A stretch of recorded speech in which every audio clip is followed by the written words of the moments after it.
આત્માને ઓળખે તેને પોતાનું ઘર મળે છે. તો બુદ્ધિ મનુષ્યની સખી છે. તેના વડે મનુષ્ય સારું કે ખરાબ જ્ઞાન થાય છે. મોહ મનુષ્યનો પુત્ર છે. મોહની વાસના તે પુત્ર છે. મન તે પડપુત્રો છે. તેના લગ્ન કલ્પના વડે 5 સંતાનો થયા. તે 5 જ્ઞાન ઇન્દ્રિયો છે. તે 5 જ્ઞાન ઇન્દ્રિયો વડે મનમાં થતી સંકલ્પની ભૂખ તે બહેન છે ને આશા તે બનેવી છે. તેના સંતાનો તે કામ, ક્રોધ, લોભ, સ્વાર્થ વગેરે છે. એનું શહેર તે શરીર સમજવું. મા મંત્ર એટલે ચેતન આત્મા સ્વરૂપનું જ્ઞાન પ્રચાર તે પ્રાણ છે. અને જંગલ એટલે નરક સમજવું. પરમાત્માનું જ્ઞાન બુદ્ધિને સમજાણું તે સમાગમ એટલે સમાધિ સમજો. ચેતનમાં બુદ્ધિનો પ્રવેશ થયો તે સમજો. પોતાના ઘેર પોતો છો તે ઘેર જવું એટલે મોક્ષ મળ્યો સમજો. તે ઘરનું સરનામું છે.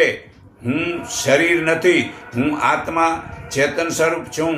આવું નક્કી થયું તેનું જ નામ સિદ્ધિ પ્રાપ્તિ થઈ સમજો.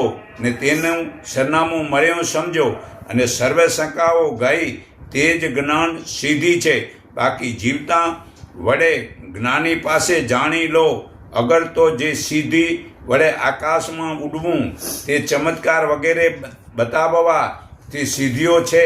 તેના કરતાં બ્રહ્મ જ્ઞાન જે આત્માજ્ઞાની સિદ્ધિના તોલે 16મા ભાગના હિસ્સામાં બરાબર નથી.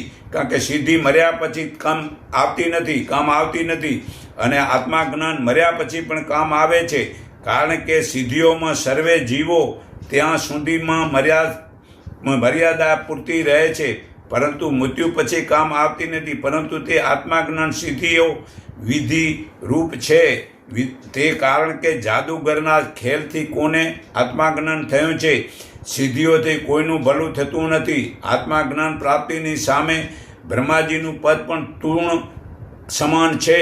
સિદ્ધિઓ માટે કેટલા વર્ષો બગાડો ત્યારે સિદ્ધિઓ થાય છે. આત્માજ્ઞાન પ્રાપ્તિ સમયને વધારે જરૂર પડતી નથી. અર્જુનને બાણ છોડતા જ યુદ્ધમાં શ્રી કૃષ્ણએ આપ્યું હતું. તે જ્ઞાન સમજવા પછી તેઓ મોહ છૂટ્યો. અને જ્ઞાન થયા પછી શરીરમાં જે ખાવું, પીવું, પહેરવું, જોવું, સાંભળવું, સૂંઘવું વગેરે શરીરનો મોહ નાશ થયો. ખોટી